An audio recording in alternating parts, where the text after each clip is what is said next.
આમોદ નગરપાલિકાના કોન્ટ્રાક્ટર મૈલેશ મોદી દ્વારા નગરપાલિકા પર ગંભીર આક્ષેપો કરવામાં આવ્યા છે। મૈલેશ મોદી છેલ્લા 10 થી 15 વર્ષથી આમોદ નગરપાલિકામાં કોન્ટ્રાક્ટરનું કામ કરે છે। આમોદ નગરપાલિકામાં કોન્ટ્રાક્ટરને 8 મહિનાથી 14.20 લાખનું પેમેન્ટ ચૂકવાયું નથી।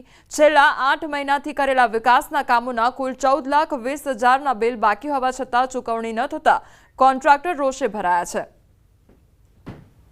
વિકાસના કામોના બાકી બિલ પેટે મને 3 કામોના બિલનો ચૂકવણું 30/7/2024ના ચેકથી મને કરવામાં આવેલું છે। બાકીના બિલો હજુ આજ દિન સુધી મને ચૂકવવામાં આવ્યા નથી। 31/10/23 થી 31/10/24 દરમિયાન મેં કામ કરેલા, મને 21/5/24ના રોજ 51,000 રૂપિયા એ કામ પેટે આપેલા। કુલ 13,10,000નું કામ થયેલું, તેમાંથી 12,60,000 હજુ આજે પણ સ્વભંડોળના મળી અને કુલ 14,20,000 રૂપિયા બાકી પડે છે। સ્વભંડોળમાં પાલિકાની વાર્ષિક આવક અને જે કંઈ વેરા વસૂલાત આવે છે એ ખૂબ ઓછી છે, જેને કારણે અમને પગાર કરવામાં પણ તકલીફ પડે છે અને પીએફના નાણાં ચૂકવવામાં પણ તકલીફ પડે છે। એટલે જો અમારી પાસે સ્વભંડોળ જમા થશે તો અમે આગામી સમયમાં એમના બિલનું ચૂકવણું કરીશું। અમદાવાદમાં સાબરમતી રિવરફ્રન્ટ પર ક્રૂઝ સેવા ફરી એકવાર શરૂ કરવામાં આવી છે। 4 મહિનાથી ક્રૂઝ સેવા બંધ હતી, હવે ફરી સેવા શરૂ થતાં ઓનલાઈન બુકિંગ થવાનું શરૂ થઈ ગયું છે। જન્માષ્ટમીના તહેવારને લઈ ક્રૂઝમાં વિશેષ આયોજન કરવામાં આવ્યું છે। મટકી ફોડ કાર્યક્રમ પણ ક્રૂઝમાં કરવામાં આવશે, જેના માટે એડવાન્સ બુકિંગ થઈ રહ્યું છે। સાથે ક્રૂઝમાં કેફે પણ શરૂ કરવામાં આવ્યું છે, જે રાત્રે 11 થી 4 વાગ્યા સુધી ચાલુ રહેશે। છેલ્લા 4 મહિનાથી જે આપણે વાત કરી કે રિવર ક્લિનિંગ માટે શરૂ કરી હતી અને ક્રૂઝ વરસાદના કારણે પણ બંધ હતી, પણ ગઈકાલથી ક્રૂઝ શરૂ થઈ ગઈ છે અને ખૂબ મોટી સંખ્યામાં પ્રવાસીઓ પણ ત્યાં આવતા થયા છે અને આવનાર સમયની અંદર ક્રૂઝ રાબેતા મુજબ જ હવે ચાલવાની છે।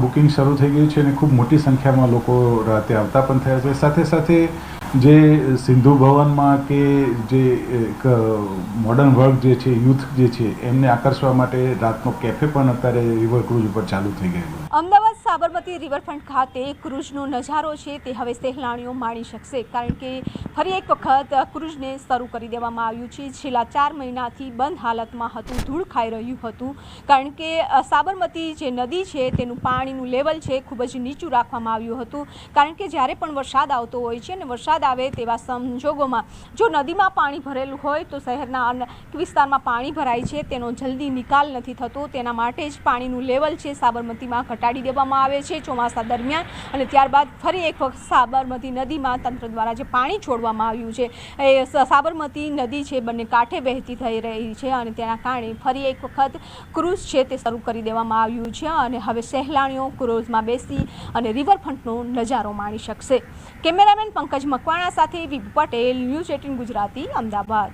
રાજકોટ ગ્રામ્ય લોકલ ક્રાઇમ બ્રાન્ચની ટીમે મંદિરોમાં લૂંટ તેમજ ઘરફોડ ચોરી કરનારી ગેંગના 3 સભ્યોને ઝડપી પાડ્યા છે।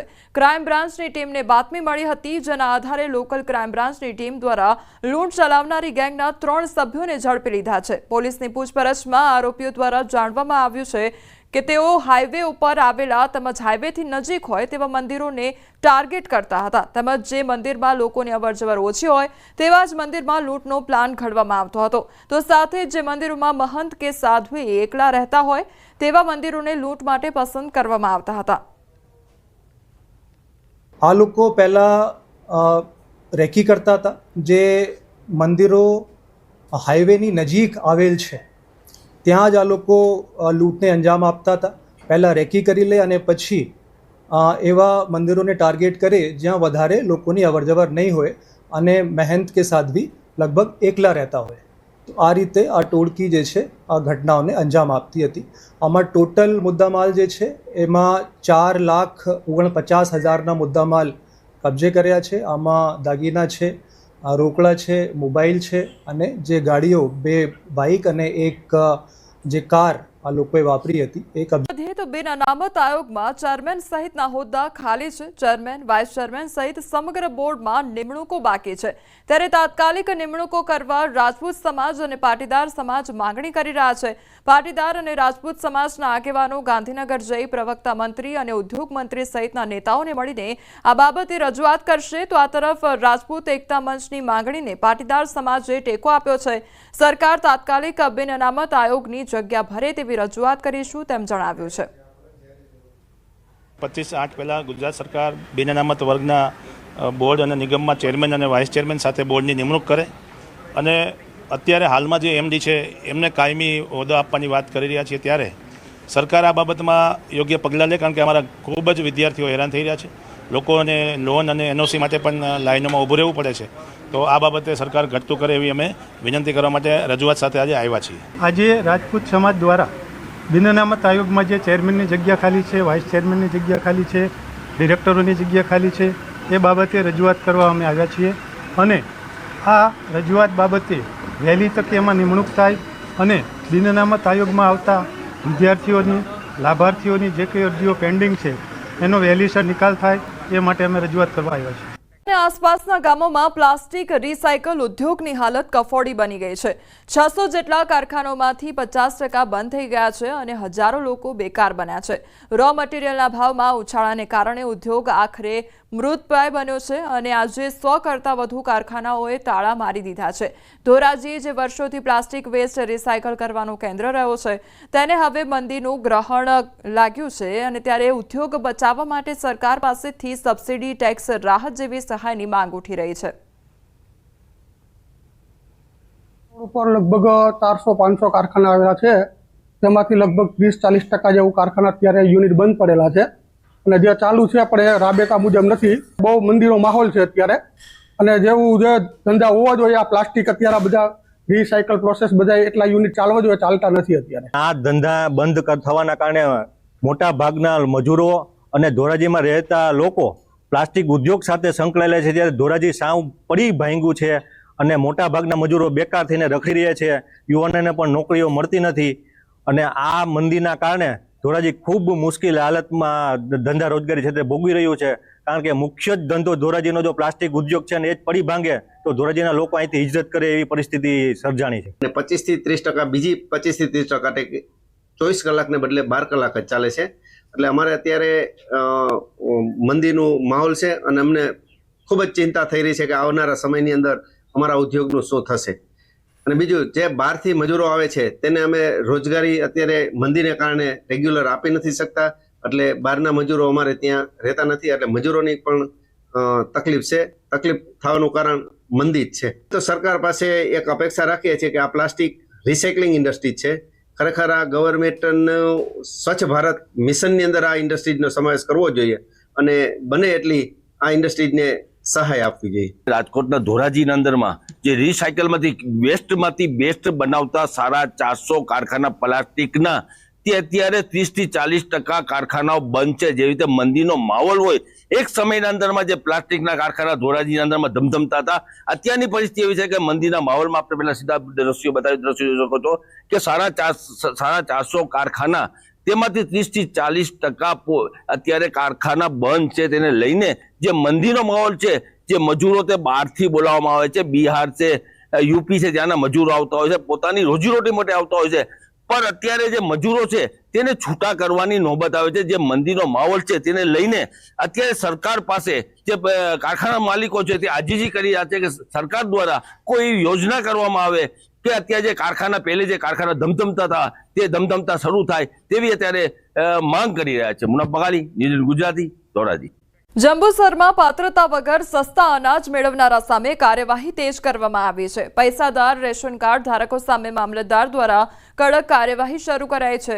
25,000થી વધુ રેશન કાર્ડ ધારકો પાસે 25 લાખથી વધુ આવક, જમીન, ટેક્સ રિટર્ન અને MCA ડાયરેક્ટર હોવાના પુરાવા મળતા નોટિસ પાઠવવાની પ્રક્રિયા શરૂ કરાઈ છે. 18 ડાયરેક્ટરો સહિત અનેક લોકોમાં ફફડાટ ફેલાયો છે. KYC પ્રક્રિયા બાદ ખુલાસો થતાં સરકાર તરફથી આ પગલાં લેવામાં આવ્યા છે. જે NFSA કાર્ડ ધારકો છે અને નામદાર સરકારશ્રીમાંથી મફત અનાજ મેળવે છે, તેવા તમામ NFSA કાર્ડ ધારકો જે ખોટી રીતે અનાજનો જથ્થો મેળવે છે, જેમ કે 25 લાખથી વધારે આવક છે, 6 લાખથી વધારે આવક છે, 1 હેક્ટર કરતાં વધારે જમીન ધારણ કરે છે, કંપનીના ડાયરેક્ટરો છે, તેવા 25,000 ઉપરાંત રેશન કાર્ડ ધારકોને હાલ નોટિસ આપવાની કાર્યવાહી ચાલી રહેલ છે. બનાસકાંઠાના ખેમાણા ટોલ ટેક્સમાંથી મુક્તિ માટે ખેડૂતો આંદોલન કરવા માટે તૈયાર છે। 20 કિલોમીટર સુધીના ગ્રામ્ય લોકો માટે ટોલ માફીની માંગ પ્રબળ બની છે, તો 18 ઓગસ્ટે હજારો ખેડૂતો રસ્તા રોકી વિરોધ કરવાની ચીમકી ઉચ્ચારી રહ્યા છે। ત્યારે પ્રોજેક્ટ મેનેજર શૈલેન્દ્રસિંહ રાજપૂતે સ્પષ્ટ કર્યું કે ટોલ પ્લાઝાથી 5 કિલોમીટરમાં આવેલા ગામોના લોકોને માસિક પાસ લેવો ફરજિયાત છે। માસિક ₹350નો પાસ મેનેજમેન્ટને કહી ₹100 કરવામાં આવ્યો, પરંતુ ટોલ માફીની કોઈ જોગવાઈ નથી। એલિજિબલ કરાવડાયો, જેની અંદર ઘણા લોકોએ અરાઉન્ડ 50 થી ઉપર લોકોએ પાસ પણ બનાવ્યા છે અને લોકોએ સ્વીકાર પણ કર્યો છે, પણ ક્યાંક ને ક્યાંક અમુક લોકો દ્વારા એનો અસ્વીકાર કરી અને આ રીતનું મતલબ વલણ અયોગ્યમાં લેવામાં આવ્યું છે। ટોલ ટેક્સને લઈને ખેડૂતોની માંગણી સ્વીકારવામાં નહીં આવે। ટોલ ટેક્સ દ્વારા તો એક જ વસ્તુ છે કે જે રૂલ્સ એન્ડ રેગ્યુલેશન્સ છે એને જ ફોલો કરવામાં આવશે। રૂલ્સ રેગ્યુલેશનમાં જે 350નો માસિક પાસ છે એને જ સ્વીકાર કરવામાં આવશે। ફ્રીની એવી કોઈ જોગવાઈ છે નહીં। તો હું મહેસાણામાં બંધ થયેલી ચલણી નોટો એલસીબીએ ઝડપી પાડી છે। સતલાસણા અંબાજી હાઈવેથી ઝડપી પાડવામાં આવી છે। આ નોટ 500 અને 1000ના દરની 2085 નોટો ઝડપાઈ છે। હાલમાં ચલણમાં નથી એવી ચલણી નોટોનો જથ્થો ઝડપાયો છે। આશીષ ઠાકોર નામનો ઇસમ જૂની ચલણી નોટો ભરેલા થેલા સાથે ઝડપાયો છે। કુલદીપ રાજપૂત અને હાર્દિક રાજપૂત નામના 2 લોકો ફરાર છે। અમરેલીના રાજુલામાં ડિજિટલ એરેસ્ટની ઘટના સામે આવી છે। રાજુલાની એક મહિલા સાથે 10,000ની ઠગાઈ કરવામાં આવી છે।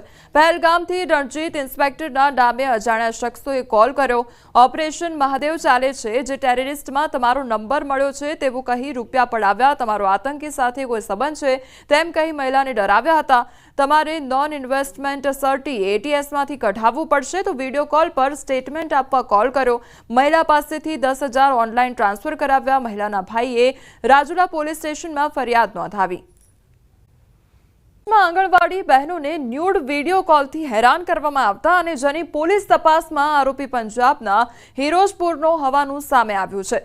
આરોપી કુરજીતસિંહ રાયસી આંગણવાડી બહેનોને વિડીયો કોલ કરી અશ્લીલ હરકતો કરતો, તો 50થી વધુ આંગણવાડી બહેનોને બપોરે અને રાત્રે વિડીયો કોલ કરી અભદ્ર અને અશ્લીલ હરકતો કરતો હતો। રાત્રિના સમયે નશાની હાલતમાં રેન્ડમ નંબર પર ફોન કરી તેની સિરીઝમાં ફોન કરી અશ્લીલ હરકતો કરવાનું બહાર આવ્યું હતું। આરોપીની અટક કરી કોર્ટમાં હાજર કરી કાયદેસરની કાર્યવાહી હાથ ધરવામાં આવી છે। ફિરોજપુર જિલ્લામાંથી ના એક ગામમાંથી ગુરજીતસિંહ મેહિલસિંહ રાયસિંગ નામનો વ્યક્તિ આ રીતે મહિલાઓને વિડીયો કોલથી કોલ કરીને અશ્લીલ હરકતો હોવાનું તપાસ દરમિયાન જણાઈ આવતા આ આરોપીને ગઈકાલે ગુનાના કામે ધરપકડ કરવામાં આવેલી છે।